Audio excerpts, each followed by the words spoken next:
Storm Tracker 6. This is Forecast First, sponsored by Auto Owners Insurance. Simple human sense. It has been a really nice and sunny day across mid-Michigan. Satellite and radar still showing dry conditions across mid-Michigan. Mostly sunny conditions in place here, but notice to our north, not only do we have cloud cover, but also still some lake effect snow showers. Temperatures across mid-Michigan, we're at 42 degrees in Lansing, 44 right now in Jackson, and 39 the current temperature in St. John's. We will stay dry as we go throughout the rest of the evening and overnight tonight. It will be another chilly start to our Wednesday morning before warmer temperatures return, and it is going to be followed by the chance for rain. 6 News at 5:30 starts right now. WLNS is here for you with 6 News at 5:30. Thanks for joining us this evening. I'm Siobhan Klepfer. Hit that clock. We have a lot of news to cover in the first 6 minutes, and we begin in Muskegon County, where a teenager is in a hospital after driving into a house early this morning. Take a look at these pictures from the state police. They say the 19-year-old was driving on a dead-end street and his car did not come to a stop until it was way inside that home. We're working to find out how serious his injuries are. Police do say nobody inside the home was hurt, and they do believe alcohol might have been involved in this crash. Staying on the roads, 7 people were hospitalized after a head-on crash between 2 vehicles in Kalkaska County, east of Traverse City. The sheriff's office there says a 19-year-old driver from Bel Air was passing another vehicle on US 131 Sunday afternoon, but there was an SUV in the oncoming lane and they crashed into each other. All 7 people from both vehicles were taken to a hospital, including 3 children. One 5-year-old has life-threatening injuries.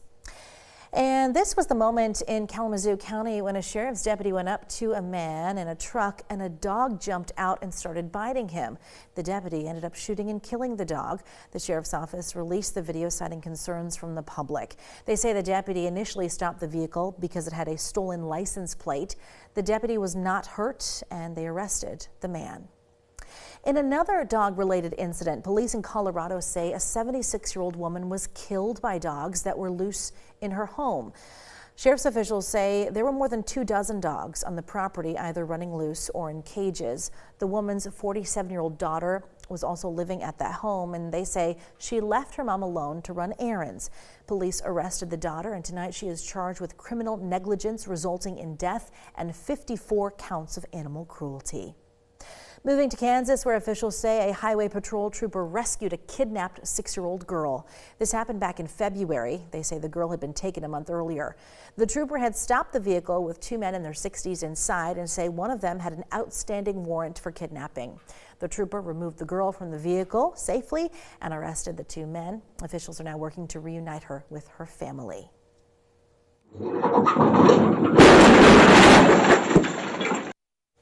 Well, you're looking at who police say are 2 16-year-olds using a pickup truck to break into a gun store and then steal weapons. This happened in Springfield, Virginia early Monday morning. They were able to get away with 21 firearms. Police did track them down, though, in Maryland and arrested them. Over in West Virginia, President Donald Trump's passport policy regarding gender identity is being challenged in federal court.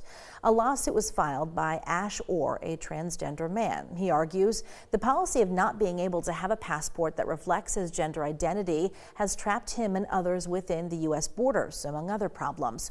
Orr is among 7 plaintiffs in the case, and the American Civil Liberties Union is suing on their behalf. Taking a look at the rest of the world, South Korean firefighters are still working to contain large wildfires that have burned more than 36,000 acres over the last 5 days. Thousands of people are evacuating their homes, and 4 people have been killed so far. Officials say the fires are being fed by strong winds, although progress is being made in putting those flames out. Staying in South Korea, a 20-meter deep sinkhole opened up in Seoul on Monday, swallowing a man on a motorcycle. He was found in the hole, dead, about 17 hours later. A woman driving a van was also injured. The cause of this sinkhole is still under investigation. Off the coast of Australia on Friday, emergency crews rescued a man whose boat capsized. The distress call came in about 6 p.m., but first responders were not able to find him until 11 p.m. The man was the only person on the boat and was not injured. The Supreme Court in Brazil began proceedings today in the case against former President Jair Bolsonaro. The former right-wing politician is charged with plotting a coup after he lost the 2022 presidential election. The charges include a plan to poison his opponent and current president and kill a Supreme Court judge. Bolsonaro says he's innocent and that he's being politically persecuted. Back here in America, a zoo in Green Bay is reporting that 2 river otters got free and are still on the loose. The otters, named Louie and Ophelia, check this out, they dug underneath their enclosure to get free during a snowstorm, and once outside, they took advantage of the fresh snowfall to play and slide on the powder on their bellies. Officials say the pair were born in the wild and their species is natural to the area, so they're probably surviving just fine, but they would still like them to come back. And putting it across the plate to end our first 6 minutes of news, a college softball pitcher just made history. University of Tennessee Knoxville player Carlin Pickens threw a strike clocked at 78.2 miles per hour, the fastest in the history of college softball. She was told about the record-breaking throw during the game.